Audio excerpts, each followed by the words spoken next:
आज के गीता सत्र में सबका स्वागत है। हम चैप्टर 15 में हैं और हमने श्लोक 10 कंप्लीट किया और 10 देखो कैसे हमको कुछ इम्पोर्टेंट बिंदुओं को मैं करूँगा। पूरा 10 तो हुआ है, हमारा रिकॉर्डिंग भी अवेलेबल हो जाएगा, तो जो नहीं देखे कृपया देखे, सुने उसको। और उसमें काफ़ी इम्पोर्टेंट हमारा था, उसमें संवाद भी काफ़ी अच्छा हुआ था, तो मिस ना करें। तो मैं तो काफ़ी ब्रीफ लेते हुए आगे बढ़ूंगा, उसको काफ़ी डिटेल में हमने किया है, वो काफ़ी देर तक चला, वो पता ही नहीं चला इतना समय चला गया था। तो एक एक श्लोक में इतना डेप्थ है, सच्ची है, अद्भुत है गीता में। कभी कभी रियलाइज होता है हमने स्कूल में क्यों नहीं पढ़ा है। स्कूल में हम पढ़े होते तो एटलीस्ट कुछ तो हमको एक दिशा मिली होती, वो हिसाब से आगे हम अभी तक तो हम क्या क्या कितने डेप्थ तक गए होते अर्जुन जैसा। पर अभी जो भी हुआ है ठीक है, जागे तब सवेरा बोल के हमें और डिले नहीं करना है अभी, और इसको कैजुअली बिल्कुल नहीं लेना है। मैं तो चाहता हूँ कि 100% फोकस से सुनो, कैजुअल तो इधर बात होनी नहीं चाहिए, पर मेरा मुद्दा है कि इसको जब हम इसको बहुत सीरियसली लें, क्योंकि मैं खुद भी कैसे इसको वर्णन करूँ, छोटी छोटी उपलब्धियाँ किसको उपलब्धियाँ नहीं लगती है। पर जब से गीता हमारा सेशन स्टार्ट हुआ है, जब से हम योग में हैं, जब से हम परमात्मा को अनुभव कर रहे हैं, तब से अद्भुत मैजिकल चीजें घटित हुई है। मैजिकल, मैं जितना बोलूं उतना कम है। हर दिन, आज भी मैजिक, हर दिन मैजिक हो रहा है। और ये मैजिक का भी जैसे जैसे जैसे हमारा प्रैक्टिस बढ़ रहा है, मैजिक का जो ये जो स्तर है, जो उसका जो बोलते हैं ना स्तर है, जो वो और विकसित हो रहा है, यानी बड़े पैमाने पे हो रहा है। पहले छोटा था, वो छोटे से और बड़ा और बढ़ते, अभी वो बड़े पैमाने पे आ गए। पर हम दूसरों को छोटा लगता रहेगा, पर मैं समझ सकता हूँ ना कि वो पहले का जो था और आज उसमें कितना उसका विशाल हो गया हो। आज मैं हर चीज को रिलेट कर पा रहा हूँ कि ये कैसे अद्भुत है, ये बहुत वही बात करते ना, ये वही ज्ञान है। ज्ञान ये नहीं है कि परमात्मा को हम देख सके, वो कैसे देख पाएंगे हमको, ये दृष्टि से हम देख ही नहीं सकते, पॉसिबल ही नहीं है, क्योंकि ये दृष्टि मटेरियल है, ये मटेरियल दृष्टि से हम क्या देख पाएंगे परमात्मा को, पॉसिबल ही नहीं। और उनके ज्ञान को भी 100% समझ नहीं पाएंगे। पर जितना हम समझ रहे हैं, उसको लेके जो हम अनुभव करते हैं ना, उनकी जो लीला, उनके जो ऐश्वर्य को हम अनुभव करना है, और अनुभव को ऐश्वर्य को रिलेट करना है परमात्मा से। ऐश्वर्य तो हम देख ही रहे ना, सूरज को तो देख ही रहे ना, वो ऐश्वर्य से कम है क्या? हमारा जीवन, हमारा एक एक ब्रेथ, हमारा एक एक ब्लड का ड्रॉप, तो खून का एक एक ड्रॉप अभी तक साइंस नहीं बना पाई। एटम बॉम्ब बना दी, पर एक ड्रॉप नहीं बना पाई खून का। हमें सोचो हम क्या बना रहे हैं, और क्या बनाना है, क्या चीज परमात्मा का ऐश्वर्य किधर है, हम क्या कर रहे हैं। तो ये बहुत इंपॉर्टेंट पहलू है, ये हमको अगर हम खुद समझ गए तो हम औरों को समझा सकते हैं। और बहुत सारे लोग समझ गए तो सोचो कितना, बोलते हैं ना विश्व परिवर्तन ऐसे ही होता है, और कौन सा तरीका, पहले स्व परिवर्तन फिर विश्व परिवर्तन। तो ऐसे एक एक श्लोक को आप साधो तो इसमें सब कुछ है, आपको कितना मेहनत करने की जरूरत नहीं है, इसमें मेहनत करो, बाकी सब हुआ पड़ा है। बाकी सब मेहनत नहीं करना, हमको कर्म करना है बस। हमको ऐसे तो ही ना यहाँ सिर्फ गीता पढ़े तो गीता ही पढ़ते रहना, ऐसा नहीं, इसको इम्प्लीमेंट किधर करेंगे, लाइफ में ही करेंगे ना।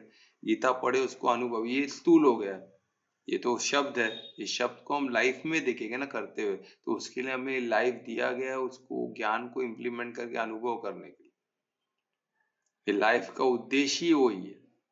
अगर इसमें हम बोले कि नहीं अभी पढ़ लिया, अभी जो बोलते हैं ना, पढ़ लिया, अभी गीता का समय हो गया, अभी निकलो बाहर, अभी प्रैक्टिकल वर्ल्ड में घुस जाओ, उधर कुछ देखने का नहीं, उधर अपने से उधर तो प्रैक्टिकल में तो जी नहीं पाएगी, ये सोच ही गलत है। क्योंकि ये भी भौतिक है, ये भी शब्द है, इसमें एक्सप्लेनेशन किसी और ने दिया, पर शब्द तो भगवान वाची है ना, और वो शब्द अपन लिखा है संस्कृत भाषा में।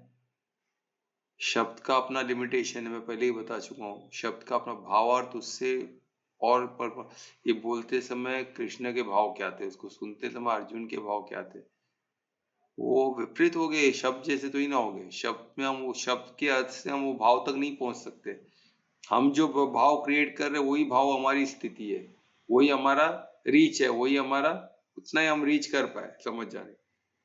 कृष्ण के भाव तक, अर्जुन के भाव तक पहुंचना वो मेहनत है, वो ऐसे नहीं हो। और फिर अनुभव, वो तो तीसरा छोर है। सोचो अनुभव में कब पहुंचेंगे हम? भाव भाव तक ही बोलते ना, जो वो श्लोक पढ़ के जो भाव होना चाहिए वो भाव भी आ जाए तो हमको लगता है हमने एक बहुत बड़ा वॉर जीत लिया। तो अनुभव कौन सा तीसरा छोर है सोचिए। वो अनुभव हो गया तो ज्ञान हो गया आपका। आप क्या अनुभव करते हो आपका ज्ञान है। तो अर्जुन का अनुभव डिफरेंट है, कृष्ण का अनुभव डिफरेंट है, हम सबका इंडिविजुअल का अनुभव डिफरेंट है। क्यों?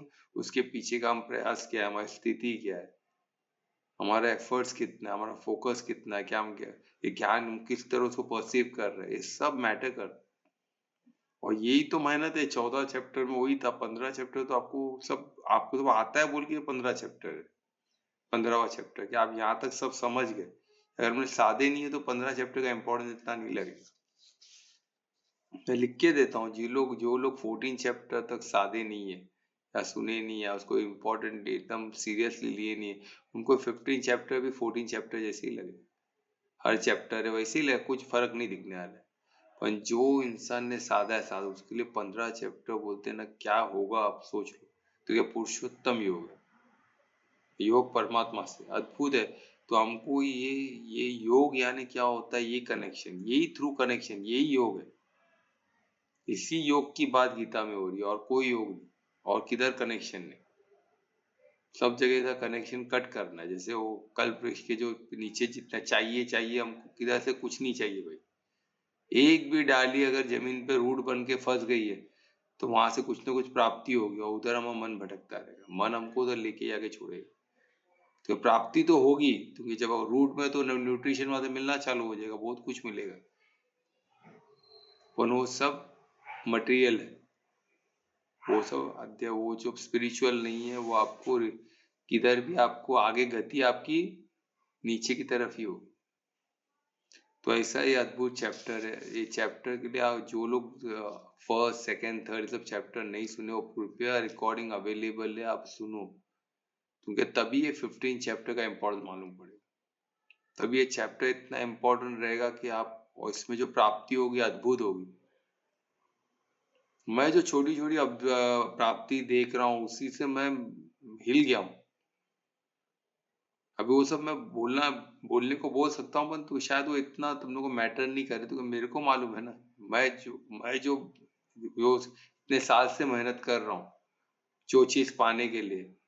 सबका अपना अलग रहता है ना, सबका गोल अलग है, सबका पैरामीटर्स अलग है, सबका परसेप्शन अलग है ना, वो अलग अलग है। तो सबका इंटेंशन सब अलग होता है ना, धारणा अलग होती है, सब अलग होता है। तो पन जब मेरे दृष्टिकोण से जब मैं किया हूँ तो मेरे को मेरी प्राप्ति पता है कि मेरे को जो मैजिक परमात्मा से हुआ मेरे को पता है। वो मैं कैसे डिस्क्राइब कर सकूँ इसको। तो मैं चाहता हूँ कि आप लोग भी, आपका जो मेरे लिए प्राप्ति आपके लिए शायद कुछ ना हो, आपकी प्राप्ति मेरे लिए कुछ ना हो, पर प्राप्ति तो परमात्मा का ऐश्वर्य है ना, दोनों जगह भी। तो आप परमात्मा का ऐश्वर्य को समझ जाओगे ना, तो वही है फर्क, और कुछ नहीं। तो आपको लगेगा भाई क्या ये ऐश्वर्य तो नहीं है गीता में जो बात हुई है। आपने एक्सपेक्ट ही नहीं किया, आपको मिल गया। एक्सपेक्ट ही नहीं किया, आपसे आपका कर्म कर रहे हो तो कोई कौन कर रहा है आपके लिए, सब मैजिकली होगा आपके आस में। आपको सिर्फ फोकस आपके कर्म में करना है ना, भाव उद्देश्य।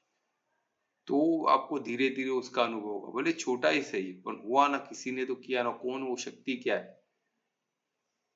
ऐसा एक बार नहीं 10 बार होगा। फिर आपने देखो तो वो तो होते ही बैठा है। जितने आप परमार्थी होगे उतना वो होते ही रहेगा। जितने आप फोकस दोगे, आप अगर आप परमात्मा का कार्य कर रहे हो तो परमात्मा आपको मदद करेगी ही ना। उनका पूरा सिस्टम ही आपको मदद करने के लिए बना है। अगर आप धर्म पे चल रहे हो तो पूरा सिस्टम आपको सपोर्ट करेगा। ये सिस्टम ही ऐसे बना है, उसको समझना है बस हमको। ठीक है। तो ऐसे सिस्टम को समझने के लिए, जो धर्म को समझने के लिए धर्मराज को समझना जरूरी है। तो धर्मराज को प्रे करते हैं हम। धर्मराज कौन है? वही परमात्मा है। परमात्मा ही धर्मराज है, धर्मराज ही परमात्मा। तो उनको प्रार्थना करते हैं, उनको धन्यवाद करते हैं, उनसे आशीर्वाद। दोनों हाथों को नमस्कार मुद्रा में लाए हृदय के पास। लंबी गहरी श्वास लें। हर श्वास को धर्मराज परमात्मा से जोड़े। धर्मराज जो हमारा राजा है, हमारे परम पिता है, और जो एकदम परिशुद्ध प्रेम से राज करते हैं, उनका राज परिशुद्ध प्रेम से भरा हुआ है, शक्ति से नहीं। ऐसे राजा को परिशुद्ध प्रेम से याद करो, उनको धन्यवाद दो उनके हर चीज के लिए, हर प्रेम के लिए, हर सिद्ध, हर प्रसाद के लिए, और ये ज्ञान जो हमें दे रहे हैं, ज्ञान को हम समझ सके, ऐसा उनका आशीर्वाद के लिए भी प्रार्थना करते हैं। उनको परमात्मा से प्रार्थना करते हैं हम इस ज्ञान को समझ सके, ज्ञान स्वरूप बन के स्व का और सबके उन्नति में सहायक हो। फिर से परमात्मा को धन्यवाद देते हुए हाथों को दर्शन करें, हाथों की ऊर्जा को आंखों चेहरों पे लगाए। ओम श्री गणेश। तो देखो, जैसे मैं बताया कि ये बहुत ही अद्भुत चैप्टर है, ये प्राप्ति इसमें बहुत ज्यादा है, इतनी प्राप्ति है ना कि आपका पूरा दिन इसमें बस आप प्राप्ति को गिनते हुए जाते रहे हो। क्या मैजिक, आपको सिर्फ आप सिर्फ फ्लो में रहो और प्राप्तियों को, लीला को देखते रहो बस। ऐसा अद्भुत चैप्टर है, अद्भुत अनुभव है। तो ये चैप्टर हो, इस चैप्टर 15 का 10 श्लोक को मैं रिवाइज करते हुए आगे बढ़ूंगा। तो बहुत संक्षेप में लूंगा, तो आप जो इसका रिकॉर्डिंग अवेलेबल है और काफी डिटेल में हमारा हुआ है, और संवाद में भी थोड़ा परिवर्तित हुआ था कुछ समय के लिए, और उसमें काफी चीजें निकली है। जो सुने तो उनको अंदाजा होगा, तो जरूर सुने। मेरे ख्याल से अभी मेरे पास ही है, तो मैं जब मिलूंगा दुवेश को कल तो दे दूंगा, तो 1-2 दिन में हो जाएगा। तो इसमें देखिए श्लोक 10 में यानी वो बता रहे कि हम आत्मा शरीर में क्या करते, क्या हम उस आत्मा को देख पाते हैं, क्या क्या करते हुए। जैसे आत्मा अभी डिपार्टिंग, यानी क्या जब शरीर में आती है, जब शरीर से निकलती है, ये हम देख पाते हैं। तो ये बहुत डिफिकल्ट चीज है। चलो, शरीर में जब रहती है, जब हम कार्य करते हैं, हमारे शरीर में भी आत्मा है, हम कार्य कर रहे थे भी आत्मा है, क्या हम इसको समझ पाते? ये भी नहीं, चलो ये भी नहीं, पर 3 मोड को हम देख पाते हैं कि 3। फोन आ गया था, तो एनीवे मैं किधर था? हाँ, तो ये आत्मा का, हम आत्मा को हमेशा हम अनुभव करते हैं। हमेशा तो पॉसिबल नहीं है, ऐसा लगता है हमें, पर ये पॉसिबल हो सकता है। हम आत्मिक स्थिति में रह के कार्य करें तो ये कब प्रैक्टिस होगा? जब हम ये चीज फॉलो करेंगे। जब बोलते हैं ना आत्मिक दृष्टि किसको बोलते हैं? हम आत्मा में स्थित होके जब हम देखते तो आत्मिक दृष्टि होगी। तो आत्मिक स्थिति में स्थित होना ही तो सब कुछ है। तो उसके लिए हमको क्या करना है? ये छोटी छोटी चीज प्रैक्टिस कर, वही प्रैक्टिस हमको श्लोक 10 में बता रहे कि जब हम आत्मा में है, जब आत्मा में है, अभी शरीर चल रहा है, फिर रहा है, उसके अंदर कोई तो एक शक्ति है जो चला रही है इसको। तो शक्ति को हम फील कर सकते हैं क्या? ऐसे कार्य करते हो हम फील कर सकते हैं कौन कर रहा है? मैं आत्मा हूं, तो मैं कैसे इसको ऑपरेट कर रहा हूँ? कर्म तो सब कौन कर रहा है? बॉडी का कर्म क्षेत्र ही कर रहा है ना। तो आत्मा क्या कर रही है, क्या हम इसको फील कर सकते हैं? वो इसमें बताया गया। देखो, इज रिसाइडिंग, आत्मा उसमें रिसाइड कर रहा है, शरीर के अंदर है। क्या हमने फील किया उस चीज को? हमने जब आए तब फील किया, हमने डिपार्ट करते टाइम फील किया। जब शरीर छोड़ता है कोई, तो हम उसको फील कर सकते हैं क्या? हम छोड़ेंगे तब फील कर पाएंगे क्या? क्या जब हम भोगते हैं कोई चीज को, कुछ खाते हैं तो अच्छा लगता है, तो कौन शरीर को हम फील कर सकते क्या? तभी तो हम भूल ही जाते हैं ना। कोई अच्छा चीज होता है तो हम परमात्मा को, आत्मा को, सबको भूल जाते हैं। हम बॉडी कॉन्शियस में रहते, हम एंजॉय करते हो चीज को, कि मैंने पाया है तो मैं इसको एंजॉय करूंगा। तो हम क्या हो गया? हम खुद को बॉडी कॉन्शियस में। बॉडी जो फीलिंग है वो कौन सा है? भौतिक फीलिंग ही है ना। कि उसके परे भी कुछ फीलिंग हो सकती है, बिल्कुल है, वही तो बता रहा हूँ। उसके भौतिक की फीलिंग के अलावा भी एक फीलिंग हो सकती है, वो आत्मिक स्थिति की फीलिंग। जब हम ये प्रैक्टिस करेंगे तो आपको वो स्थिति में आओगे। अभी ड्राइवर गाड़ी चला रहा है, तो ड्राइवर का जो गाड़ी चला रहा है उसका भी अपना एक फीलिंग है ना। गाड़ी तो चल रही है, गाड़ी का फीलिंग है, गाड़ी भाग रही है, उसका अपना फीलिंग है। पर जो चालक है उसका भी तो एक फीलिंग है ना। और अंदर बैठ के कंफर्टेबली वो फील कर रहा है। गाड़ी का ऐसा नहीं, गाड़ी को तो हवा लग रहा है, उसके ऊपर क्या क्या हो रहा है, पर अंदर चालक तो एकदम कंफर्टेबली फील कर रहा है। उसको तो ना कोई धूल मिट्टी लग रही है। वो तो अंदर सीटिंग, ड्राइविंग सीट पे बैठ के एसी कंफर्ट में चला रहा है, एसी कार है तो। म्यूजिक सुनते हुए चला, अगर म्यूजिक है तो। बाहर भले धूप, बारिश गिर रहा है, धूप है, गाड़ी को लग रहा है ना, उसको आज चालक को तो ना कुछ लगता है। तो अगर गाड़ी के फीलिंग में बैठोगे, आपको स्पीड रहेगा, आपको धूप लगा तो धूप है लगेगा, बारिश गिरे तो बारिश है लगेगा, तो उसको चालक ने साफ किया फिर लगेगा हाँ भी थोड़ा अच्छा लग रहा है। तो बॉडी कॉन्शियस का तभी अच्छा लगेगा, इतनी स्पीड मेरी गाड़ी भाग रही है तो देखो मैं भाग रहा हूँ, वो अच्छा लगता है।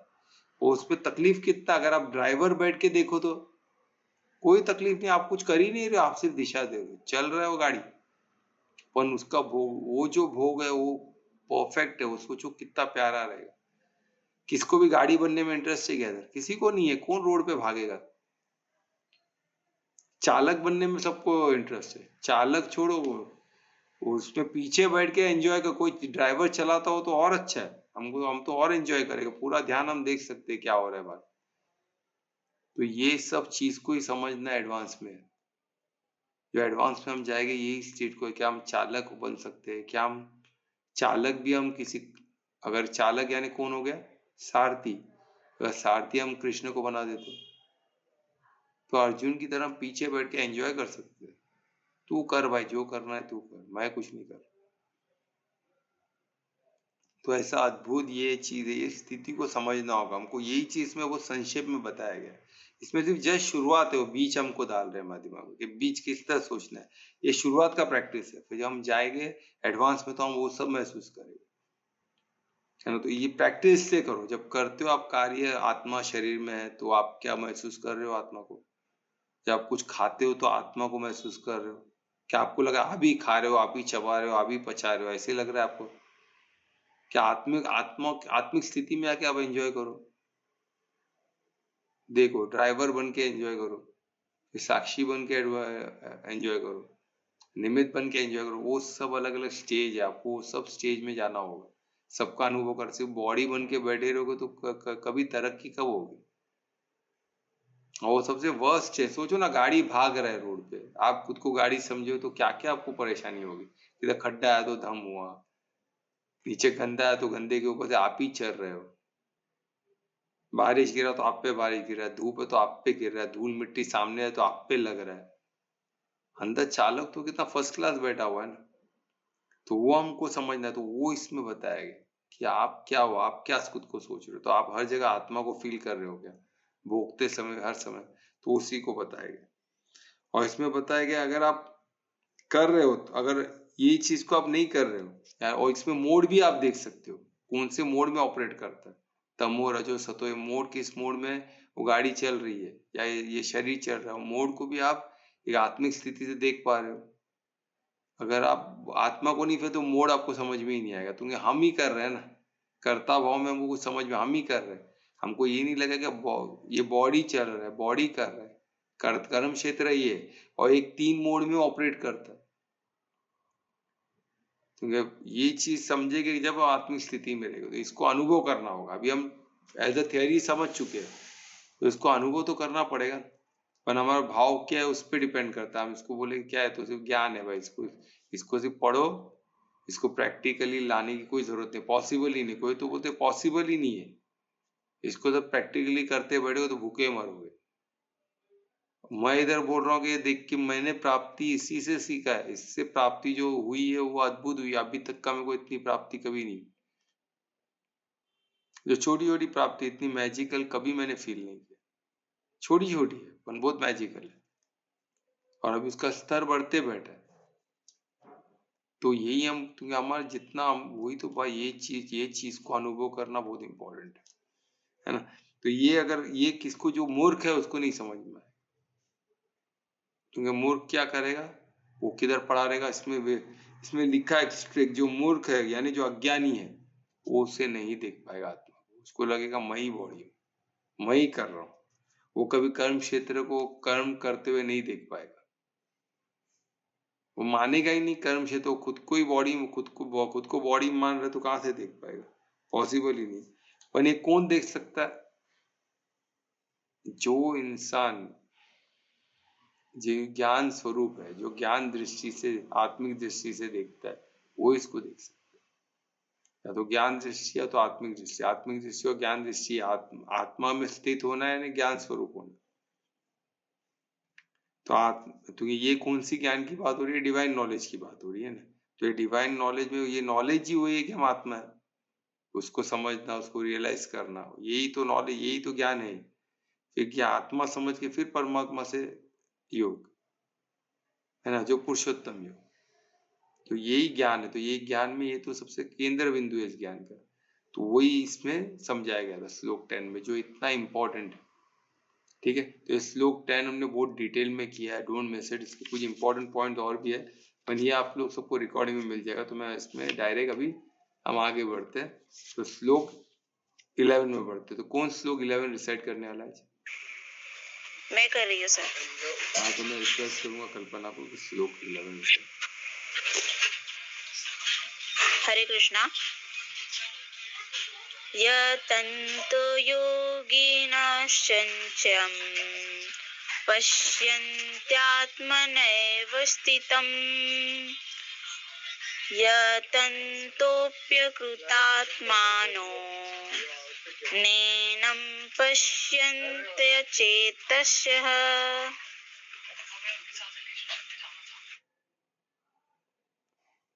बहुत अच्छे, धन्यवाद कल्पना कि आपने श्लोक 11 रिसाइट किया।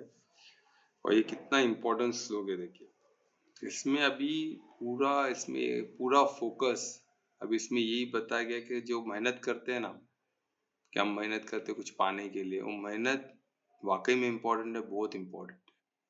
मेहनत के बगैर, एफर्ट्स के बगैर कुछ नहीं मिलता। इवन भौतिक चीज भी हम एफर्ट्स किए तो ही मिलती है ना। तो इतना इम्पोर्टेंट चीज ज्ञान, जो बोलते स्पिरिचुअल नॉलेज, वो भी एफर्ट्स के बगैर नहीं मिलने वाला। और वो एफर्ट्स कैसे, वो एफर्ट्स किस दिशा में करना है, कैसे करना है, वो हमको सोचना है। हम कौन से हम स्पिरिचुअल नॉलेज के लिए, एफर्ट्स के लिए इंसान का शरीर हमको मिला गया, तो हमको विवेक है। बाकी को किसी को एफर्ट्स तो कर रहे, पर वो स्पिरिचुअल नॉलेज के लिए नहीं है। वो इधर ही बोलते हैं भौतिक में अपग्रेड कर रहे हैं खुद को, तो उनका एफर्ट तो समझ में आता है। पर हम वही चीज को कंटिन्यू करें ह्यूमन योनि में आके भी वही, तो क्या मतलब है इस चीज का? ह्यूमन योनि मिल गई, उसमें विवेक मिल गया, चॉइस का ऑप्शन मिल गया, फिर भी हम एफर्ट्स कर रहे हैं किधर? बिगर विवेक के। जो जो मन को लगा वो कर लो, खाने को अच्छा लगा पा लो, भूख लगा ये करो वो करो, तो फिर कुछ फर्क ही नहीं है ना। तो ह्यूमन योनि का फायदा क्या है? तो उसमें थोड़ा संक्षेप में वो भी हमको इसमें मिलेगा। तो हम चलते इसमें, पहले इसमें यथा यानी स्ट्राइविंग, यानी क्या है, प्रयास करते रहना है। और कौन किसकी प्रयास की बात करिए? जो योगी ना, जो योगी लोग है, जो अध्यात्म के प्रयास की बात हो रही है। यानी जो लोग अति प्रयास करते हैं, परिश्रम करते हैं कुछ पाने के लिए, और इधर स्पिरिचुअलिटी, अध्यात्म को पाने के लिए बात है। योगी ना यानी योगी, जो योगी लोग है जो अध्यात्म के लिए, उनको अध्यात्म में आगे बढ़ना है, तो वैसे लोगों की बात हो रही है। तो वो, और ये किसे पाने के लिए? इसे यानी इसमें दिया एवं यानी दिस, यानी इससे यानी आत्मा की बात हो रही है। आत्मा को पाने के लिए, आत्मा को खुद को आइडेंटिफाई करके मैं आत्मा हूँ। आत्मा तो पहले योग हम आत्मा से ही करते हैं ना। हम समाधि में कोई आत्मा के स्थिति में आते, तो आत्मा, आत्मिक स्थिति में जाना है ना, आत्मा को समझना। तो वो स्थिति को प्राप्त, तो उसके लिए मेहनत करते कौन? हम अतः प्रयास करते। अतः प्रयास तो हर कोई करता है, पर योगी न कब होगा वो? जब वो अध्यात्म के लिए प्रैक्टिस करेगा। तो क्या हो गया? जो इंसान अध्यात्म उन्नति के लिए प्रैक्टिस को योगी ना यानी योगी बोला जाता है, क्योंकि उसका योग का उद्देश्य ही आत्मा को प्राप्त करना है, फिर आत्मा से परमात्मा को प्राप्त करना है ना। आत्मा तो हम है ही, पर हमको पता नहीं है ना। तो वही उसी वो स्थिति में हम जो है उस खुद हमारा थ्रू आइडेंटिफिकेशन को पहुंचना, वही वो इसमें अध्यात्म बोलते हैं उसको, वही स्पिरिचुअलिटी कि हम कौन है। हम स्पिरिचुअल बीइंग है हम। ये बहुत इंपॉर्टेंट है ना। ह्यूमन बीइंग है तो ह्यूमन बीइंग क्या है? हम स्पिरिचुअल बीइंग है इन ए ह्यूमन बॉडी। ये चीज को समझना ये बहुत इंपॉर्टेंट। तो वो इसमें बताया, जो अति परिश्रम करता है, एफर्ट्स डालता है, ये अध्यात्म नॉलेज को पाने के लिए खुद का क्रूजिंग करता है ना। इटर्नल जाता है, अंदर के, अब अपने अंदर झांक के देखता है, विप्रेक्षा करता है, विपासना करता है, अंदर गहराई से देखना खुद को, तो उस खुद को साधना, हमारे एक शरीर के अंग को क्या हम है कौन, तो उसको साधने को ही योग बोलते। तो वही वो कौन कर सकता है, सबसे बेस्ट ये कार्य कौन कर सकता है, एक साधक कर सकता है। इसलिए साधक पे फोकस हो, इधर साधक का वर्ड नहीं, पर साधक इसमें योगी नहीं, यानी योगी नहीं, योग कौन कर सकता है, साधक ही कर सकता है मेरे से। तो ये साधक हो गया तो उसका योग आत्मा और परमात्मा ही होगा। बाकी कोई योग कर रहा है उसका ध्यान की तो और भी हो सकता है, योग किसी से काम से कर रहा है, कोई कार्य से कर रहा है, कोई व्यक्ति पे कर रहा है, कोई चीज के लिए हासिल करने के लिए कर रहा है, वो भी योग में, वो योग का तो फायदा है ही, वो मिलने ही वाला है, इधर जाएगा नहीं, जितना एफर्ट्स करेगा उतना मिलेगा, जल्दी मिलेगा। पर क्या वो पाके मिलने के हवाले है, हमने देखा ना आत्मा की लास्ट कल के सुख में वही देखा, ये भौतिक चीजों को पाके आत्मा कभी संतुष्ट हो ही नहीं सकती है, क्योंकि वो प्योर है, शुद्ध सत्व में,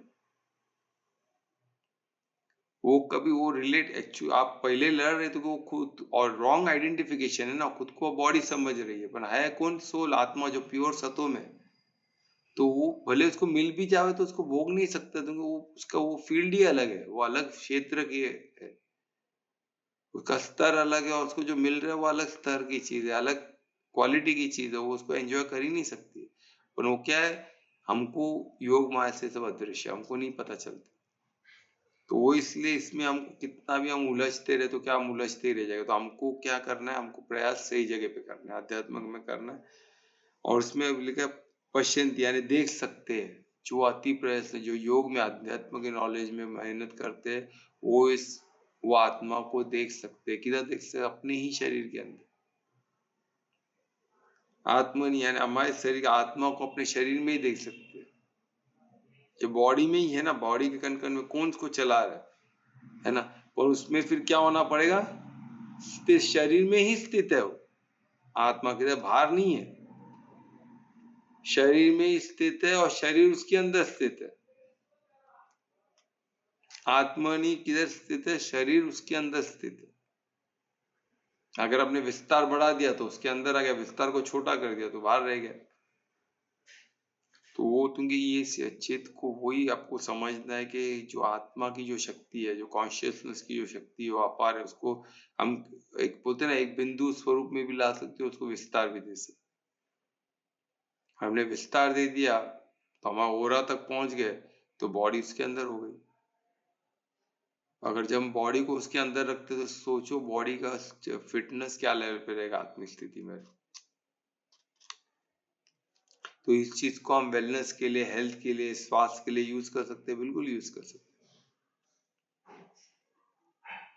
है ना, मैं उसको यूज करता हूँ, काफी लोग यूज करते हैं, मैंने काफी लोग से सुना है उसको यूज करते, प्राणिक हीलिंग, ये सब ओरा मैपिंग, ये सब उसी का हिस्सा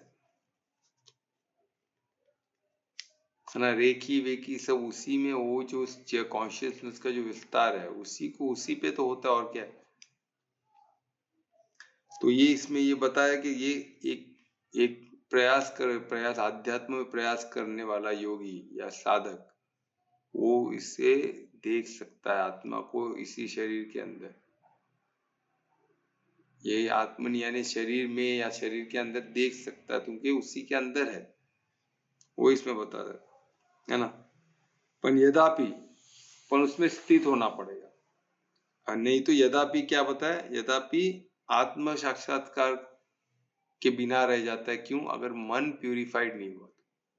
देखो इतना करके भी अगर मन प्यूरिफाइड नहीं है तो आत्मा का साक्षात्कार नहीं हो सकता, इतना भी प्रयास कर लो आप, अब अध्यात्म में ही प्रयास कर रहे हो, योग जैसे योगी ने बोलते योग यथा पूरा अपने पूरा श्रम लगा दिया, पूरा एफर्ट्स लगा दिया, और किधर दिशा किधर दी हो, अध्यात्म को ही दिया, आप आत्मा को जानने के लिए, स्पिरिचुअलिटी को जानने के लिए आप मेहनत कर रहे हो, उसी क्षेत्र में मेहनत कर रहे हो, सब माना उसमें देखने की संभावना भी ज्यादा है, बोल रहे आप देख सकते हो, जो भी एफर्ट्स अध्यात्म में देता है वो देख सकता है, प्रोवाइडेड, क्योंकि आत्मा उधर, आत्मा स्थिति उधर है ना, तो क्यों नहीं देख सकता है।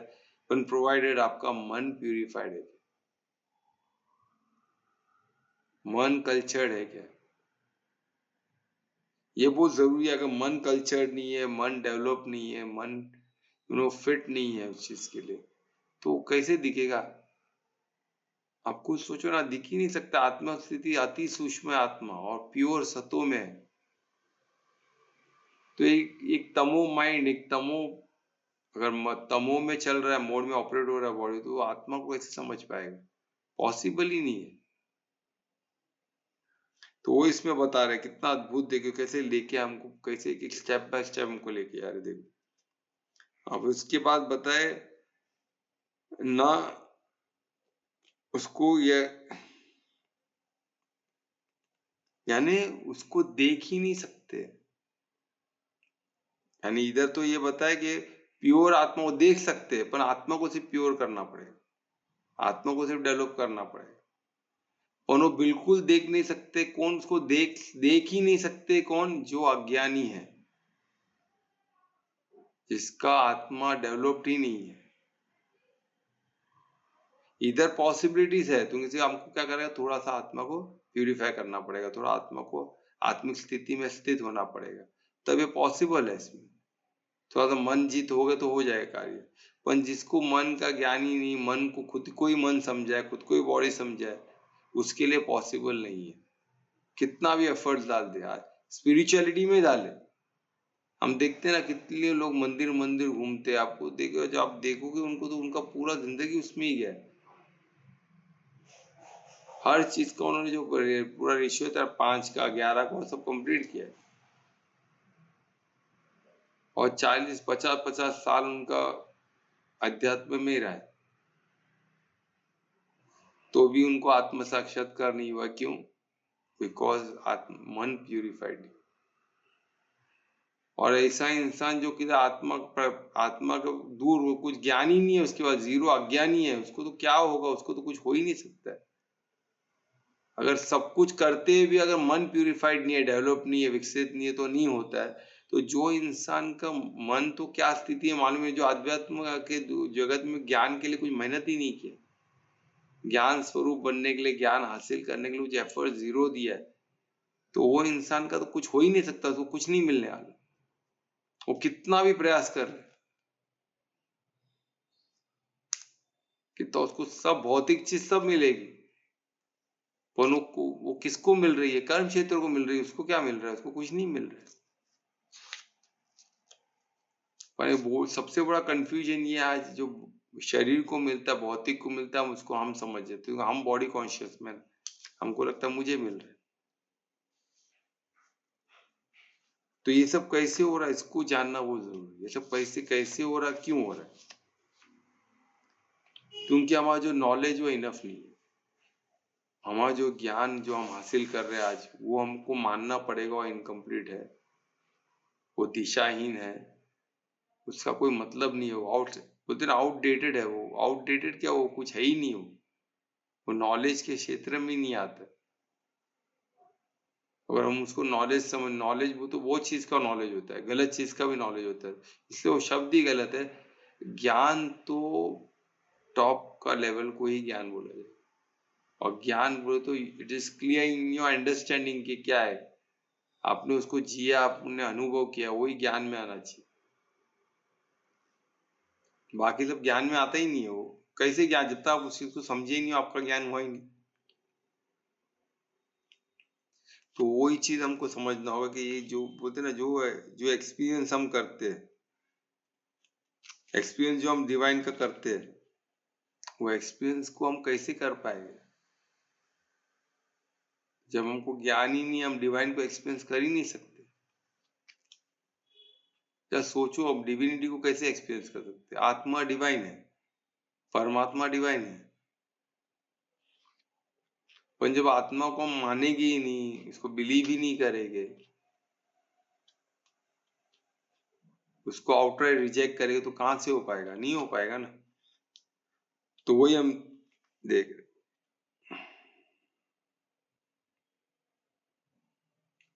तो इसमें जब जब हम डिवाइन की बात करते हैं तो हमको इसमें एक ही चीज इंपॉर्टेंट है। तो जो भी चीज है, आप देखो कोई भी कार्य आप करो, इसमें विवेक को हमको यूज करना पड़ेगा। विवेक के बिगैर, चॉइस के बिगैर, आप देखो आपकी जिंदगी, हमारी जो भी जिंदगी हम जी रहे हैं, हम sum total of our choices है। हम जो डिसीजन लेते हैं, ये दो में मेरे को क्या करना है, ये करना है। तो ये जो चॉइस हम करते हैं ना, इस पे सब कुछ निर्भर करता है। पूरा हमारा पूरा अध्यात्म हो, स्पिरिचुअल हो, हर आपकी लाइफ की जो स्थिति है, जो कंडीशन है, सब ये चॉइसेस ही है।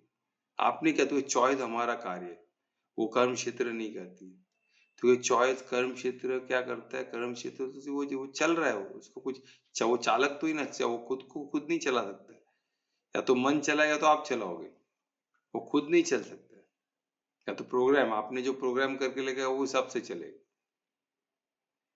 है ना। यानी जैसे नहीं कि हम कभी कंप्यूटर को ऑन रखते हो, एक काम करने दे देते हो, करते रहता है, तो हमने तो काम दे के चले गए ना। हमने एक ऑटोमेटेड सिस्टम रखा है जिससे वो काम कर रहा है, तो वो चलते करते रहेगा जब तक उसमें बैटरी है, जब तक उसका काम नहीं हो जाता, वो आपने जो काम दिया है, तो उसके वो तब तक होने तक करते रहेगा। या तो इलेक्ट्रिसिटी तो करते रहेगा, दो में से एक भी खत्म हुआ तो बंद हो जाएगा। तो है बहुत एक, और उसको किसी किस्म का कोई दुख नहीं रहेगा, कुछ नहीं रहेगा, तो ये वो बहुत ही है ना, उसको कोई खुश और फीलिंग तो है नहीं। तो ये हमको समझना चाहिए, कितना अद्भुत है। सोचिए ये चीज, एक भोक्ता कौन है, भोक्ता बॉडी नहीं है। तो ये इसमें हमको क्या करना है, हम सिर्फ चॉइसेस करते हैं। और चॉइसेस कैसे क्यों कर पाते, तो हमको परमात्मा ने विवेक दिया, ह्यूमन बॉडी, और इस विवेक को यूज करते हुए हम चॉइसेस करते हुए आगे बढ़ते हैं, हम दिशा देते हैं। तब ये दो चॉइस है, इधर जाऊं किधर जाऊं, तो इधर जाता हूँ, हमने दिशा दे दी। फिर उधर, इधर क्या, इधर तीन है तो और डायरेक्शन बढ़ गए। उसमें तो कोई एक ही आप चूज करो, तो एक ही जगह जा सकते हो, दो तीन जगह तो जा नहीं सकते हो। एट ए टाइम एक जगह पे ही जाओगे ना, तो ये चॉइस कितना इंपॉर्टेंट है। सोचो, एक बार उधर गए और गलत आपने रूट चेंज कर दिया, तो आपको हर बार फिर से वही जगह पे आना पड़ेगा। वहां भी आना मुश्किल है रिटर्न। आपने ऐसे ही अंधाधुंध जिए तमो में, तो इसलिए तो डिफिकल्ट होता है ना रिकवरी। रिटर्न आना बहुत डिफिकल्ट होता है, क्योंकि आप तो ऐसे ऐसे ही चले अंधकार में से इंसान चल रहा है, आपने कुछ मेहनत ही नहीं किया है, कुछ एफर्ट डाला ही नहीं है। तो आपको चॉइस मालूम ही नहीं पड़ेगा, मैं यहाँ से गया था, कैसे गया था, आपको मालूम। आप भूल भुलैया में रह जाओगे बहुत ही, कि माया के भूल भुलैया।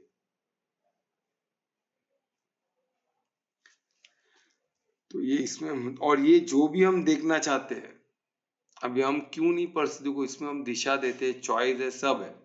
पर हम बोले कि विवेक तो है, चॉइस तो मुझे करना है, पर मैं स्पिरिचुअल टू चॉइस कैसे करूं? ये एक बहुत बड़ा क्वेश्चन मार्क है। चॉइस करने के स्पिरिचुअलिटी तो मालूम पड़नी चाहिए ना। अब मुझे मालूम ही नहीं है, मैं उस चीज को समझता ही नहीं हूँ, तो कहाँ से हो पाएगा? दो दिख रही है, ये है, तो हमको क्या भौतिक, हम क्या चीज यूज करेंगे फिर? सेंसेस को यूज करेंगे, माइंड को यूज करेंगे। अभी तक हमने जो भी समटे अंदर है, वो सब हमने कहाँ से मिला हमको? माता पिता से, अपने परिवार से, अपने स्कूल से। हम जा जाते थे, वहां के दोस्त लोग मिलते, जो जो हमने लोगों को मिला है, जो प्रथाएं हमारे आसपास चले, उससे जो भी इंफॉर्मेशन अंदर जाता है, वो स्टोर होता है, मेमोरी में डेवलप, मेमोरी हो जाता है, फिर वही हमारा सबकॉन्शियस माइंड यूज करता है,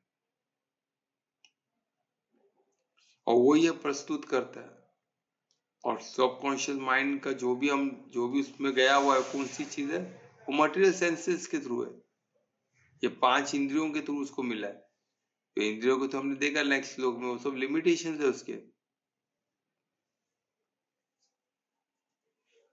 हर एक का दृष्टि अलग है। हर जो तो कितने योनियां है, हर योनि का अलग है। कुत्ते का अलग है, जानवर का अलग है, बैट का, सबका जीने का तरीका अलग है, हमने देखा।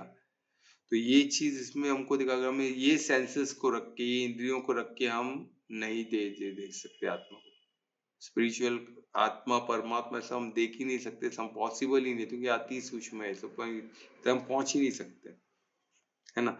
ना तो हम इंटेलेक्ट को यूज कर सकते हैं, ना बुद्धि से, बुद्धि भी मन ही है। हम बुद्धि से हम यूज करेंगे, भाई ये ऐसा तो ही ना होता है, ये ऐसा तो नहीं, मैंने तो कभी सुना नहीं,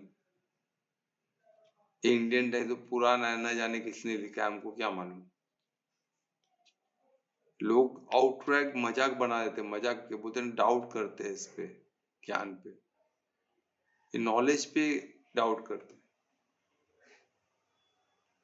क्योंकि सोचो आत्मा जो अति सूक्ष्म है, जो अलग प्योर सत्व है, उसकी प्योरिटी के हिसाब से ज्ञान रहेगा ना, आपको उधर पहुंचना, उसका ज्ञान भी यूनिक रहेगा।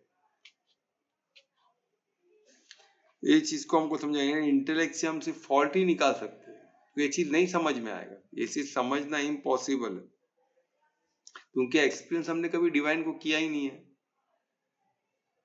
तो योग माया सब अदृश्य है, नया योनि से नया चालू होता है, हमने कभी उसको एक्सपीरियंस ही नहीं किया, तो हमारी मेमोरी में वो चीज रहेगी ही नहीं ना, ना आत्मा रहेगा ना परमात्मा, उसका कोई अनुभव कुछ रहेगा ही नहीं। देखने का तो सवाल ही नहीं पैदा, तुम वो देख नहीं सकते, सुन नहीं सकते, कुछ टच फील नहीं कर सकते, तो अंदर मेमोरी में जाएगा क्या? तो उसको एक्सपीरियंस कुछ तो हमें अंदर भेजना पड़ेगा, तो वो आपको गीता हेल्प करेगी। कुछ तो आपको अंदर मेमोरी डेवलप करनी पड़ेगी कि परमात्मा क्या है, उसकी शक्तियां क्या, उनका ऐश्वर्य क्या है। तो परमात्मा को ऐश्वर्य में देखो, उनका ऐश्वर्य क्या है। हम उसको परमात्मा को ऐसे ढूंढने लगे हमको दिखना चाहिए, वो पॉसिबल नहीं है। तो परमात्मा का विस्तार क्या है? वो विस्तार भी उनका ऐश्वर्य, और उनका बिंदु सब एक बिंदु में केंद्रित हो जाना हो, वहां से इतना बड़ा निर्माण करना, ये सब परमात्मा का ऐश्वर्य। तो ऐसे अद्भुत परमात्मा को हमको जरूर एवरी डे, हर क्षण हर पल याद करना है ना। और जो बिलीव करता है, हम बिलीव क्या करते हैं, सोचो हम क्या बिलीव करते हैं, जरा सोच के देखो। हर लोग आज के कलयुग में लोग बिलीव क्या करते हैं? ये हर किसी का, मैं इतने लोगों को मिलता हूँ काउंसलिंग में, उन लोग के हिसाब से जो मन को नहीं दिखा, अपने इंद्रियों को नहीं दिखा, वो एग्जिस्ट ही नहीं करता।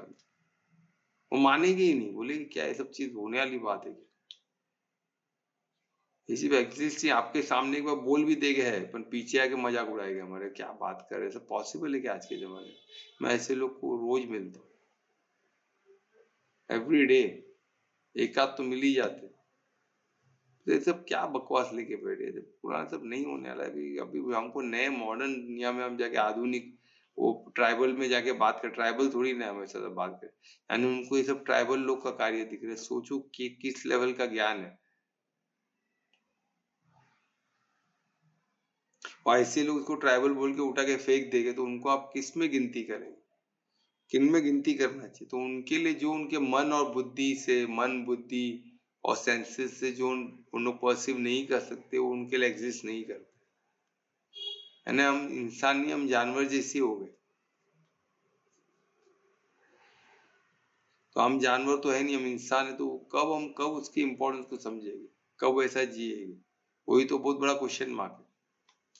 हमको धीरे धीरे, और हम क्या ट्रेन खुद को इमीडिएटली चेंज कर सकते हैं? 100% चेंज कर सकते, क्योंकि हमारे पास विवेक है। हम प्राय ऐसे होता है। चलो, तो ये चीज हमको बहुत बिल्कुल ध्यान से देखना पड़ेगा, है ना, कि हम किधर था, हम बिलीव नहीं करते, तो हमारा बिलीफ सिस्टम में इतना कुछ भरा है, क्योंकि हम ये चीज एक्सपीरियंस तो हम डिवाइन को किए नहीं है, तो वो चीज हमारे बिलीफ में नहीं रहने वाला, हमको समझना चाहिए। वो हमारे बुद्धि में है ही नहीं, तो वो क्यों मन मानेगा? नहीं, मन नहीं मानना, कोई नहीं मानने वाला। हमको क्या करना पड़ेगा? हमको गीता सब ज्ञान हमको हासिल करना, हमको एफर्ट्स डालना पड़ेगा, और वही पता है ना श्लोक में, एफर्ट्स बिगड़ नहीं होने वाला है, और इसमें ज्यादा एफर्ट्स लगेगा, क्योंकि वो आत्मा परमात्मा तो दिखती हम इन आंखों से नहीं देख सकते। उसके लिए हमको आत्मिक स्थिति में आना होगा। आत्मिक स्थिति में बिगड़, जो आदमी जब तक दिखता नहीं, कोई चीज दिखता है उसके लिए मेहनत नहीं करता, तो ये कैसे मेहनत करेगा कोई? तो ये समझना चाहिए, ठीक है। और इसमें एक एग्जांपल से मैं आपको बताता तो शायद एकदम क्लियर हो जाएगा, नहीं तो कंफ्यूज रहेगा। ये हम एडवांस में इस श्लोक को बहुत अच्छी तरह करेंगे, तो एडवांस में एक अलग लेवल में हम जा सकते हैं, तो ये साधने का टॉपिक है ना, इसको ऐसे थ्योरी पे नहीं ले सकते।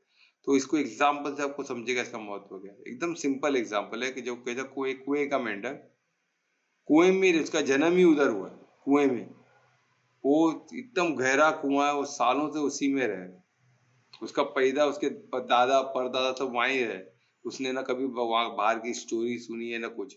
और बहुत बड़ा कुआं है, और बहुत गहरा है, बहुत बड़ा। बड़े बड़े कुएं होते थे, इतने बड़े बड़े कि आप क्या बोल, पूरा यानी बहुत बड़ा ऐसा उसका सर्कल, जो सर्कम सर्कल था, बहुत बड़ा रहने का, और बहुत डीप भी रहने का। तो ऐसे से कुआं हुआ करते थे। मैं इधर बोरियली में कुआं जो बंद किए, वो इतना बड़ा नहीं है, फिर भी हम नॉर्मल कुएं थे तो काफी बड़ा है। तो इसमें भी उससे बड़े बड़े कुएं रह रहे, हमको नहीं पता, अपन 100% रह रहे। तो सोचो ऐसे कुएं में अगर मेंढक अंदर रह रहे एकदम गहरे में, जो उसको कुएं के मेंढक, उनके लिए वो कुआं ही सब कुछ है। उनको दूर की तरह ऐसा आसमान की रोशनी दिखती है, बाकी तो अंधकार ही अंधकार है। वही उधर रह रहे उन लोग, वो दीवार को दिख रहा है, उनका जीवन मस्त चल रहा है, उधर सब कुछ उनको मिल रहा है, सब कुछ प्रोवाइडेड है। परमात्मा तो हर एक को सब कुछ भरपूर देते हैं ना, तो उनको सब मिल रहा है। पर अचानक वह बाढ़ से एक समंदर का मेंढक अंदर आ गया। बाढ़ आया, बहुत जोर से बाढ़ का पानी आया, तो उसमें मेंढक समंदर का आ गया और वो चला गया उसके अंदर। अब एक बार कुएं में गिर गया तो बाहर तो निकल नहीं सकता, तो बहुत गहरा है। तो अब बाहर से आया तो लोग उससे इंटरेक्शन चालू हो, भाई तुम कहाँ से आए हो? तो बोलते एक ओशन है बहुत बड़ा है, मैं वहां से आया हूँ, बाढ़ आई तो पानी के साथ मैं आ गया इसके अंदर। कहाँ से? वो तो वहां से गिरा हूँ मैं। बोलते वहां से गिरा? वो तो गिरते भी इन्होंने देखा। बोलते अच्छा, तो उनको बिलीव तो करना पड़ेगा, तो यहाँ का तो है नहीं है, तो ये दिखता भी अलग है, पर है तो मेंढक ही। तो बोलते भाई क्या आप आए कहाँ से, हमको जब बताओ तो सही कहाँ है। बोलता है इस समंदर है, बहुत पानी है, इससे बहुत बड़ा है। तो बोलते इससे 10 गुना बड़ा होगा। बोलता 10 गुना क्या, बहुत बड़ा है, 100 गुना बड़ा होगा। नहीं उससे बड़ा। बोलता है बहुत विशाल है, अभी क्या बोलूं मैं आपको। बोलता 1000 गुना, 1,00,000 गुना। बोलता है नहीं उससे बहुत बड़ा। तो बोलता है ये झूठ बोल रहा है इंसान, कितना बड़ा कोई चीज हो सकता है क्योंकि वो पर्सीव ही नहीं कर सकता है। वही तो हमको समझना। आप खुद सोच के देखो, आप एक साधक बोल के बैठोगे कुएं में, पूरा उसका परदादा दादा दादा सब उधर, जेनेटिकली भी भूल जाओ। 7 पुस्तक तो जेनेटिक, 7 पुश्ते उसी में है, मेंढक की उसके वेल के अंदर ही है, तो जेनेटिकली भी उसमें कुछ रहेगा नहीं। और सोचो पूरा उसमें, और उसने आप बाहर कभी निकला ही नहीं बाहर कुछ, और सडनली किधर से मेंढक वो बोल रहा है कि इससे बहुत बड़ा, 100 गुना 1000 गुना भी कुछ नहीं, उससे बड़ा। तो कोई बिलीव करेगा क्या? पॉसिबल ही नहीं है, नहीं बिलीव करेगा ना, कितना भी आप उल्टा हो जाओ, कुछ कुछ फायदा नहीं। तो हमें सहारा ज्ञान का लेना ही हो, ये जो ज्ञान का सहारा लेना ही पड़ेगा, ये ज्ञान हमको उस तक पहुंचा सकता है, और कोई दूसरा तरीका नहीं है ना। तो बेसिक के लिए इसको हमको ये लेवल से ही साधना पड़ेगा। अगर हम बोले कि हमको डायरेक्ट कुछ अनुभव हो जाए फिर हम साधेंगे, अनुभव हमको क्लियर हो जाए, नहीं पॉसिबल है। छोटे छोटे अनुभव से ही हमको जाना पहुंचेगा। ठीक है, तो अभी ये हो गया हमारा श्लोक 11। कुछ क्वेश्चन तो पूछ सकते हो प्लीज। सर एग्जाम्पल बहुत अच्छा था। बहुत प्यारा एग्जाम्पल। मुझे ये पूछना था कि ये भाव भौतिक है कि आत्मिक स्थिति में रहेगा? भाव, ये फीलिंग, भाव भौतिक भौतिक है कि क्या है, या आत्मा से रिलेटिव है? मतलब भौतिक में प्रकृति है कि? अभी सुनो, अभी भाव किधर, भाव क्या है? भाव फीलिंग है ना। हाँ। तो बॉडी में भाव कब आता है? जब कुछ केमिकल रिएक्शन होता है अंदर। हाँ। राइट, तो क्या होना चाहिए? भौतिक। पर ऐसा बोलते हैं भौतिक ही है सर। तो हम भौतिक की बात कर, अभी तो हम तो भौतिक की बात कर रहे हैं ना। अध्यात्म अभी ये तो भौतिक से हमको भाव तो हम सही करे, पर भौतिक से परमार्थी का भाव कैसे हो सकता है? हाँ वही आप बोलते ना कि भाव परमार्थी होना चाहिए। हाँ, इसके लिए वो बोला आत्मस्थिति में ही परमार्थी हो सकते हैं ना हम। राइट, तो वो भाव कहाँ से आएगा? जब हम पूरा अनासक्त हो गए बॉडी से, पूरा समर्पण, पूर्ण अनासक्त बोलते ना, नीचे की डालियां सब कट जानी चाहिए, एक भी जुड़ा नहीं रहना चाहिए जमीन पे। आपका पूरा कट चुका है ना। कट क्या रहा है? अटैचमेंट। जो कुछ भी, एक भी चीज अगर कट, आप सोचो ना, जब वो कल्प वृक्ष को अपने अंदर देखो ना, एक भी आसक्ति नहीं है, आप टोटली अनासक्त हो तो भाव कैसे रहेंगे? भौतिक के भाव कुछ हो सकते हैं क्या? नहीं हो सकते। तो वो स्थिति होती है जो आत्मिक स्थिति कहलाती है। अच्छा, आत्मिक स्थिति तो परमार्थी भाव, परमार्थी होने पे मेहनत करने पे आप स्थिति पे पहुंचोगे। भाव आप परमार्थी भाव कब तक है? जब तक आप बॉडी कॉन्शियस हो।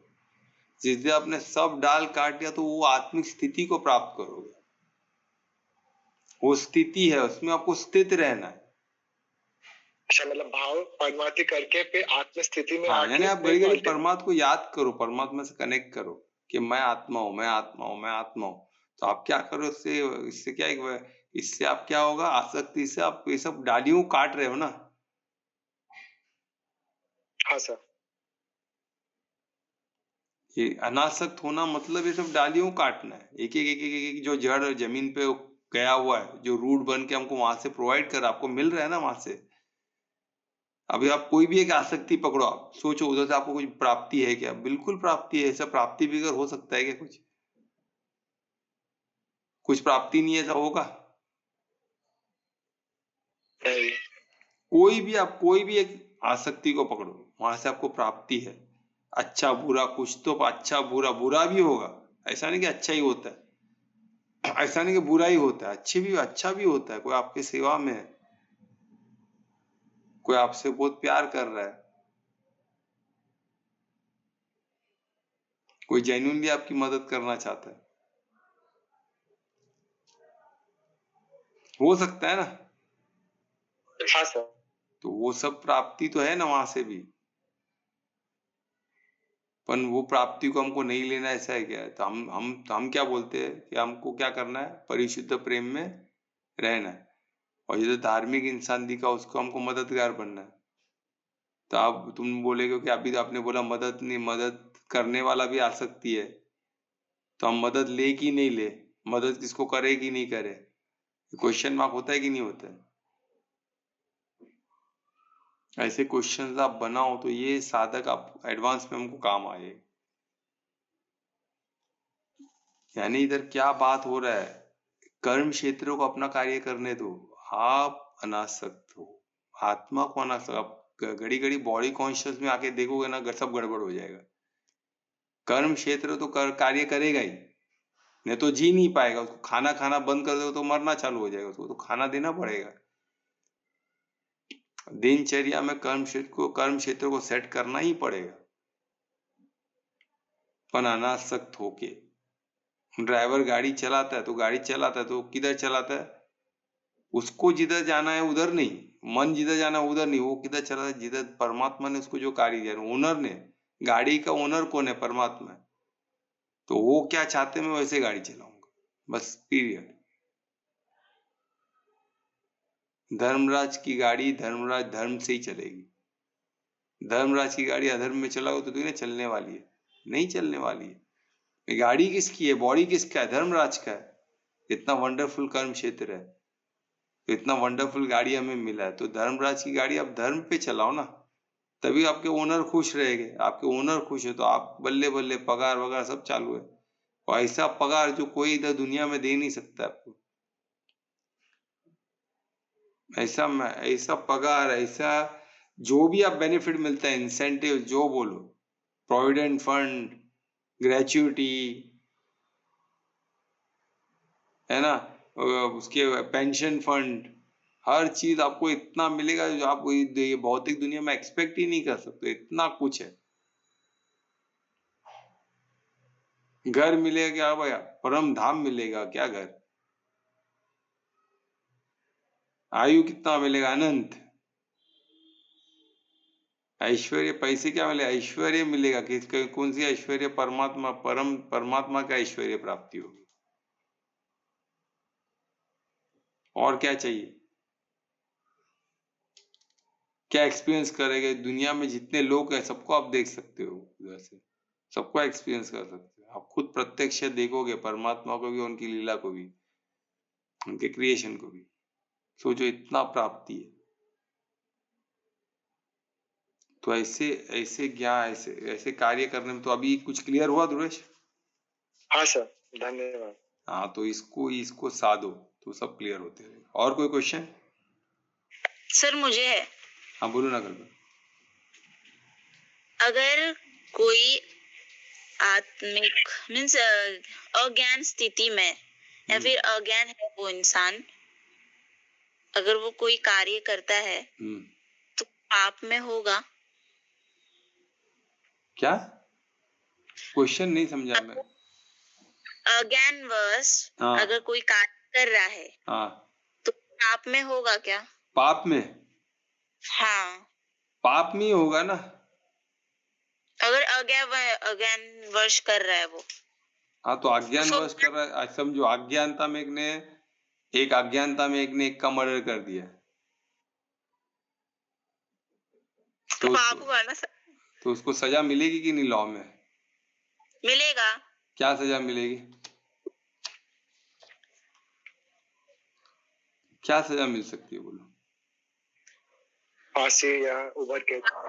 ज्यादा तो उसको कोई प्रूफ किया कि भाई उसको गलती से हो गया, उसकी इच्छा नहीं थी, उसने उसका बुद्धि भ्रष्ट था, उसने कर दिया, वो पागल है, इंसेन है, तो भी उसको दुनिया नॉर्मल लोगों में तो नहीं छोड़ेंगे उसको। मेंटल या तो मेंटल पागल खाने में बेचेंगे या तो फिर उसको सजा उम्र कैद होगा। अगर वो वाकई में उसने प्लान करके मारा है, उसका मोटिव था कुछ, तो उसको फांसी की सजा होगी। पर सजा तो होगी क्योंकि पाप। ठीक है, अभी ये समझो ये किसको मिल रहा है? कर्म क्षेत्र को मिल रहा है। हाँ। आत्मा को कोई पाप सजा दे सकता है क्या? नहीं। क्यों?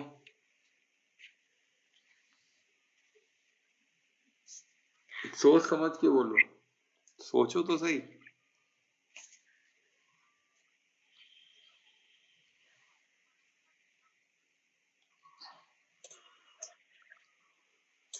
क्या क्वेश्चन है सर? हाँ, अभी ये कल्पना बोल रही थी कि अभी समझो अज्ञानतावश किसने कोई गलत कार्य किया तो पाप में आएगा क्या? क्योंकि उसको मालूम ही नहीं था ना बेचारे को, तो उसको तो पाप होगा, सजा तो मिलेगी बराबर। पर किसको मिल रही? कर्म क्षेत्र को मिल रहा है। बॉडी को फांसी लगी ना, आत्मा को क्या मिला? आत्मा को सजा मिलता है कि नहीं मिलता है? हाँ मिलेगा। तो कैसे? वही तो पूछ रहा हूँ, कैसे मिलेगा सजा? कर्म उसके कर्म से। उसने गलत कर्म किया ना। हाँ, तो गलत कर्म किधर हुआ उसका? कर्म क्षेत्र पे, मतलब उसके क्षेत्र पे चढ़ेगा ना वो। क्षेत्र पे तो चढ़ के क्षेत्र खत्म हो गया ना।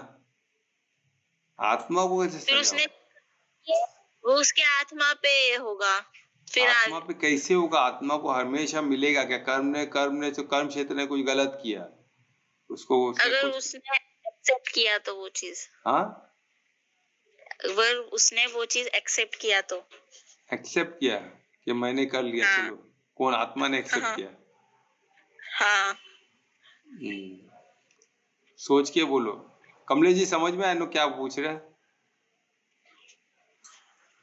सर फर्स्ट पार्ट समझा, दूसरा पार्ट जो आप पूछ रहे हैं वो थोड़ा। अभी ये क्या है, लोग बोल रहे कर्म क्षेत्र, बॉडी को सजा मिली, राइट, तो वो हो गया, इन को समझ में आ गया। पर आत्मा को सजा मिलेगी क्या, वो मैं पूछ रहा हूँ।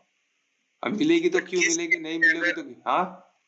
अज्ञानवश किया तो आत्मा को मिलेगी या जानबूझ के किया तो आत्मा को मिलेगी? हाँ, वही तो क्वेश्चन है कि आत्मा को मिलेगी क्या सजा? अगर मिलती है तो क्यों मिलेगी, नहीं मिली तो क्यों मिलेगी? सब भाव क्या था करते हुए?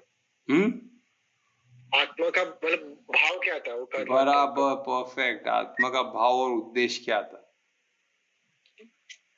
अगर कर्म क्षेत्र कितना भी पाप करता हो दिखे, सबको मार रहा है, काट रहा है, कुछ भी कर रहा है, पर उसके पीछे का आत्मा का भाव था सिर्फ परमार्थी था हो, और उद्देश्य सिर्फ धार्मिक था, तो उसको सजा नहीं मिलेगी।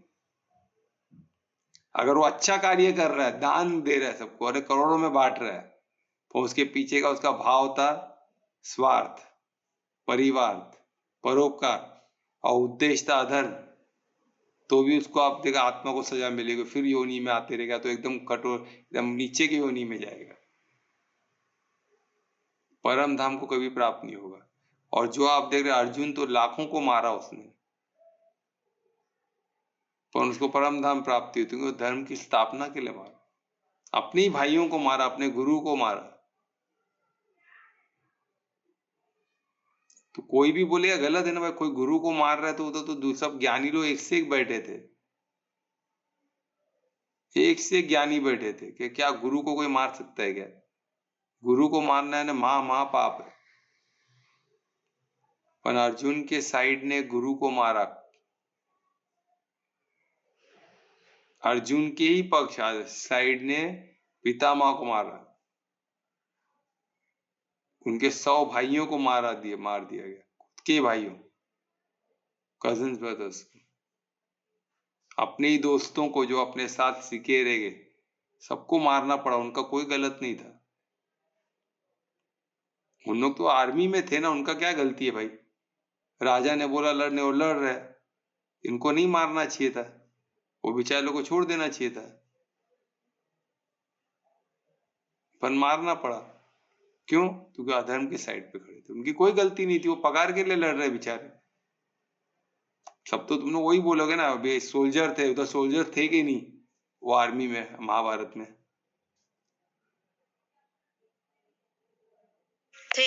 थे, उनका क्या गलती है बेचारों का? ना उनको धर्म से लेना देना, ना अधर्म से लेना देना। कोई लेना देना है उनका धर्म अधर्म से?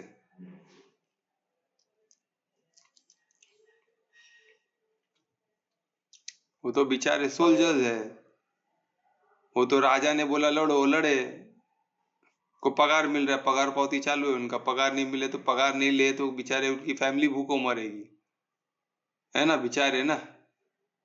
तो काम तो करना पड़ेगा, आज के कलयुग में वही बोलते हैं ना, काम तो करना पड़ेगा, पगार को फैमिली को खिलाएगा क्या आदमी? से ज्ञान भूख लेके बैठेगा तो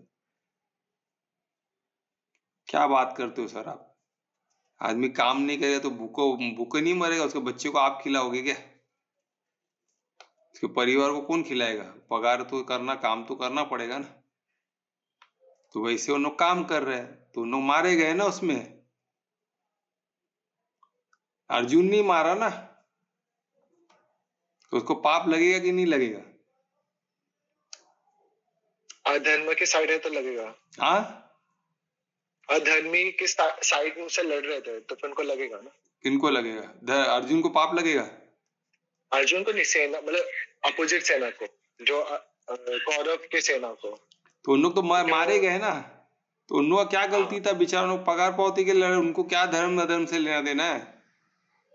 अभी कलयुग में यही बोलते हैं ना, बेचारों कंपनी में काम कर रहा है, कंपनी दारू बना रही है, दारू बेच रही है, वो उसमें काम कर रहा है, तो काम नहीं करेगा, पगार चालू है ना उसका, तो घर चल रहा है उस पर।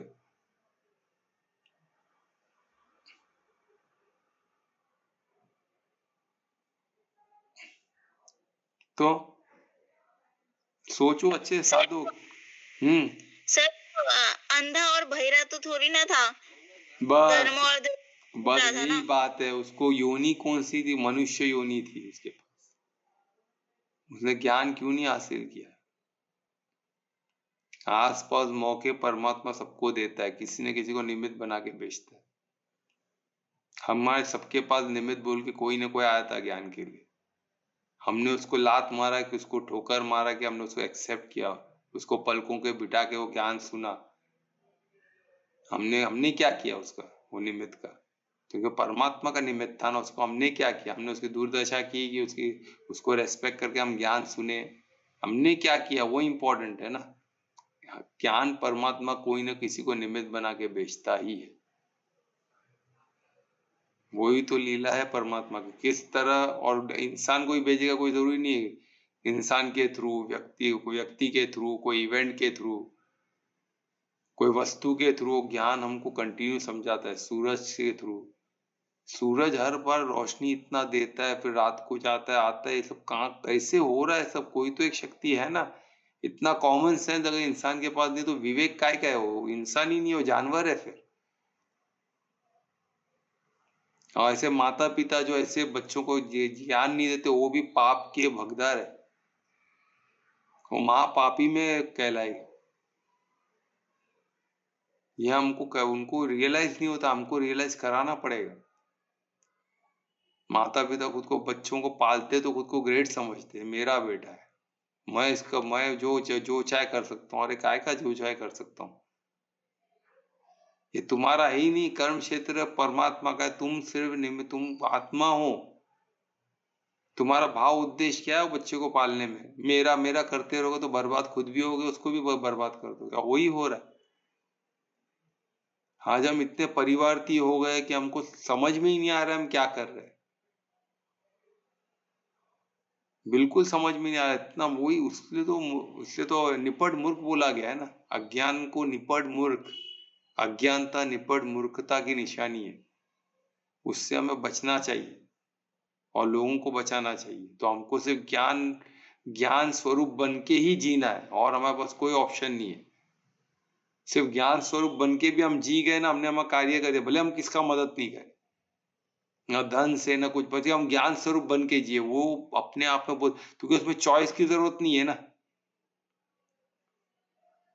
कोई धार्मिक आया तो भी ज्ञान स्वरूप, कोई अधर्म आया तो भी ज्ञान स्वरूप। अरे कौन चॉइस करते बैठेगा? कोई भयरूपिया आया तो क्या करे? जैसे रावण कितना बड़ा योगी बन के आ गया ना, सीता माता प्रॉब्लम में आ गई, पहचान नहीं पाई। अधर्मी लोग तो एक्सपर्ट रहते हैं, उन लोग तो बोलते हम तो अधर्मी, हम तो छल कपट करेंगे ही, पर आप नहीं कर सकते हो। आप धार्मिक को आप नहीं कर सकते, हम तो करेंगे। हमको तो अधिकार है छल छपट करने का, हमको अधिकार है, हम तो करेंगे भाई। पर धार्मिक नहीं करना चाहिए। ऐसा है क्या? हम छल कपट नहीं कर सकते, हम युक्ति रख सकते हैं। हम सिर्फ ज्ञान स्वरूप बन के जिएंगे, बस खत्म। मददगार किसके? अगर कुछ समझ, हाँ, धार्मिक लोगों का। पर धार्मिक अधर्मिक नहीं मालूम है तो किसके करोगे मददगार? बहुत आसान तरीका है, मैं आज सबको सीक्रेट देना चाहता हूँ। चाहिए? हाँ सर। बोलो क्या सोचो तो ऐसे तो ही ना मिलेगा। क्या बोले? जो है, अगर अभी ज्ञान स्वरूप बनना है, ज्ञान स्वरूप बन के हम किसकी मददगार बन सकते हैं? ज्ञान स्वरूप बन के हम सबके बन सकते हैं, है ना? बराबर। पर हम मददगार किसके बन सकते हैं? सिर्फ धार्मिक के। अगर हम धन के मदद करते हैं, या तुम्हें पात्रता देखनी पड़ती है, पात्रता में धार्मिक होना जरूरी है। अपात्र को दे दिए तो पाप चढ़ गया, तो ये मगजमारी कौन करे? तो इससे अच्छा सबसे बेस्ट क्या करना है बोलो? किधर ना किधर कर्म तो करना पड़ेगा, किधर किधर मेहनत करना पड़ेगा, किधर ना किधर मददगार तो बनना पड़ेगा। तो किधर करे?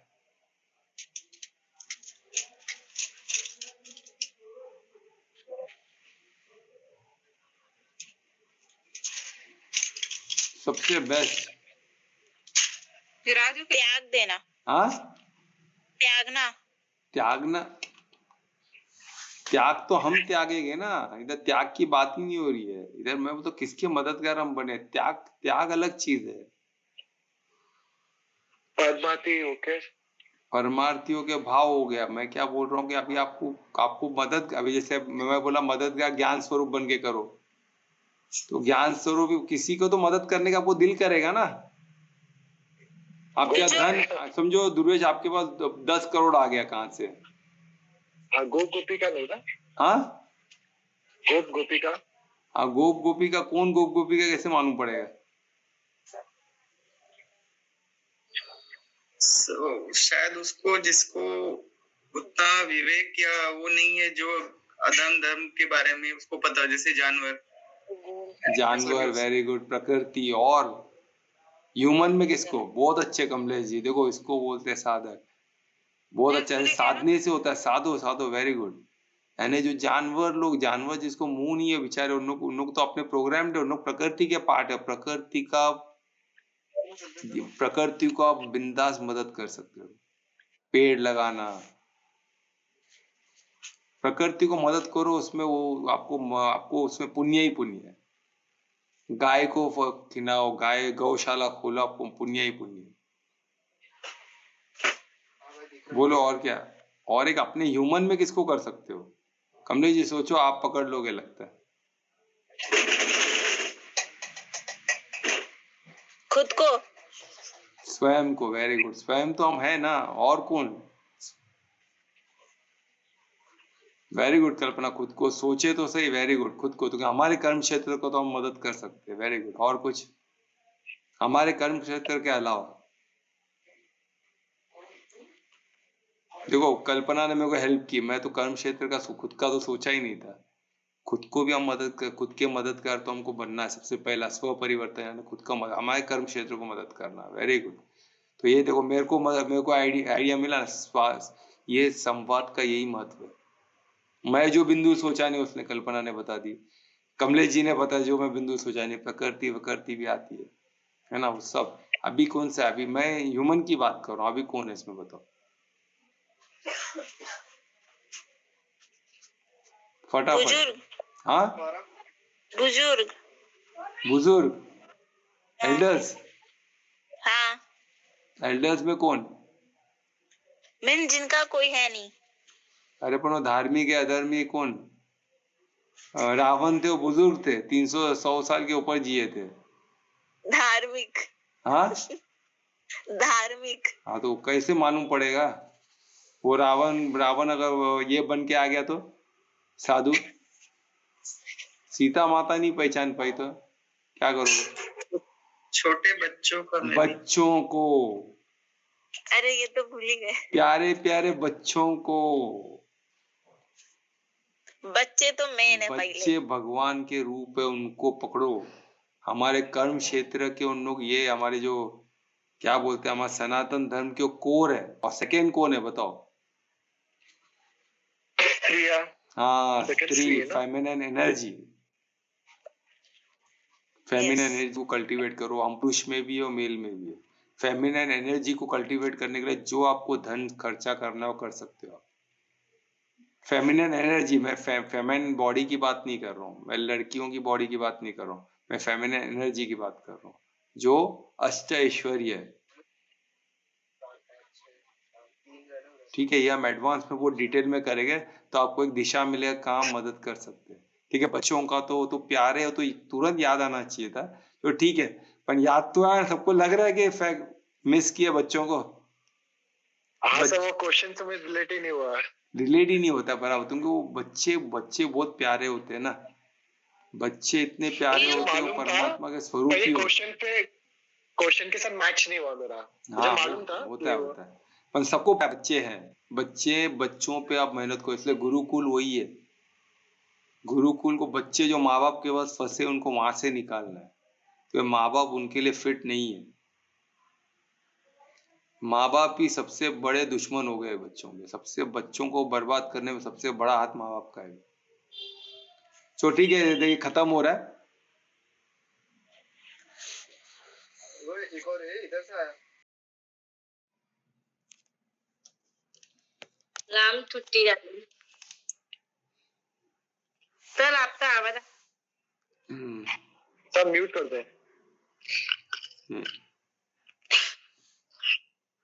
राम तंद्रति पारु भद मन हर रम भव दय दारुणम नव तंद्रो संतंद मुतु तर तंध पद तंदारुणम नव तन्व अदनित अविनथ विनव नीर नीर तुंधनम पद पीत मानन देत रुति तुति दैदिद तम दारुणम अनुभूत मदानव देत दंधव दीने तनिंधनम लधुनंदन आधन तंद तोतर तंद दतरतरंधनम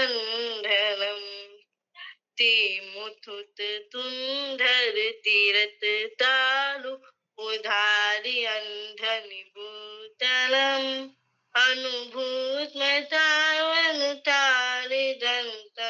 तैर्दीयवन सुंदरम इति वरदतुर्ति तात तंतर तेदम नंदनम मन ही दे तंधवनाव सुंदर मान तांध संधव दंधनम मंधानि रातीत मेरी तो भीर तो भज संधव तो वरन तरुणा निधानन तीर सुमने गान लादनम इति देति डोरी अनिदहूर तू नीतिय तही तलोदी तलती भवानी पुनि पुनि पुनि नीत मंदिर मंदिर तरी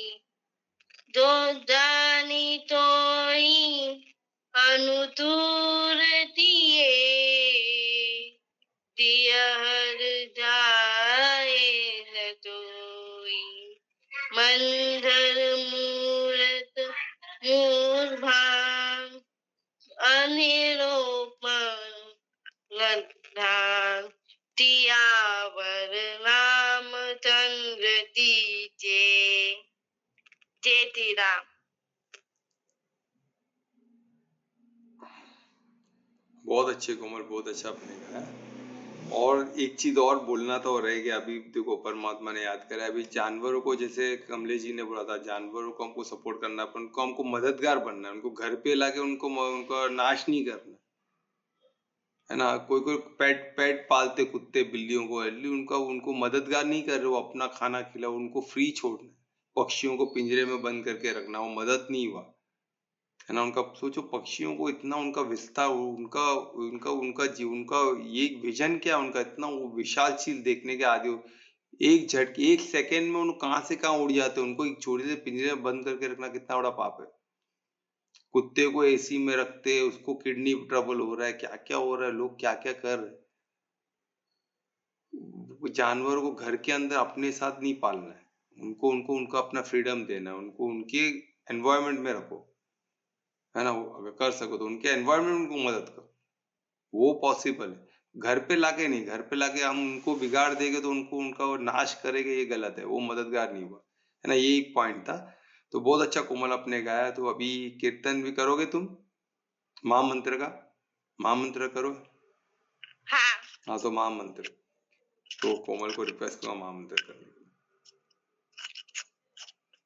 हरे तीतना तीक्ष्ण तीक्ष्ण हरे हरे हरे राम राम राम हरे हरे हरे तीक्ष्ण तीक्ष्ण हरे हरे हरे राम राम राम हरे हरे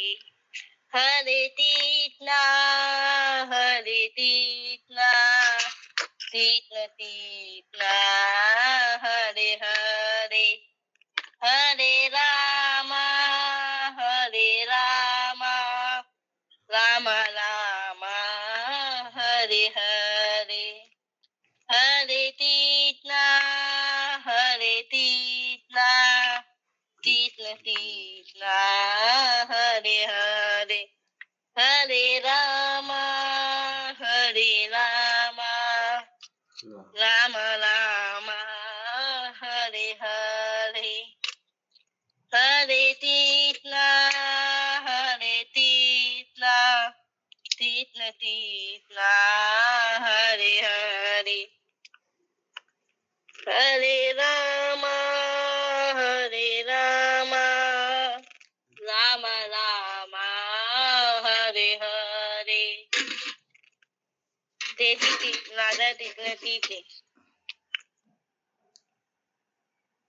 बहुत अच्छे कोमल, धन्यवाद इसके कीर्तन के लिए और महामंत्र के लिए। तो इस कीर्तन महामंत्र आज का सेशन यहाँ ही समाप्त करेंगे। फिर आगे के श्लोक के लिए आगे मिलेंगे। धन्यवाद सबका। रात्रि शुभ रात्रि, मंगल। धन्यवाद। धन्यवाद सर, शुभ रात्रि। शुभ रात्रि सभी को।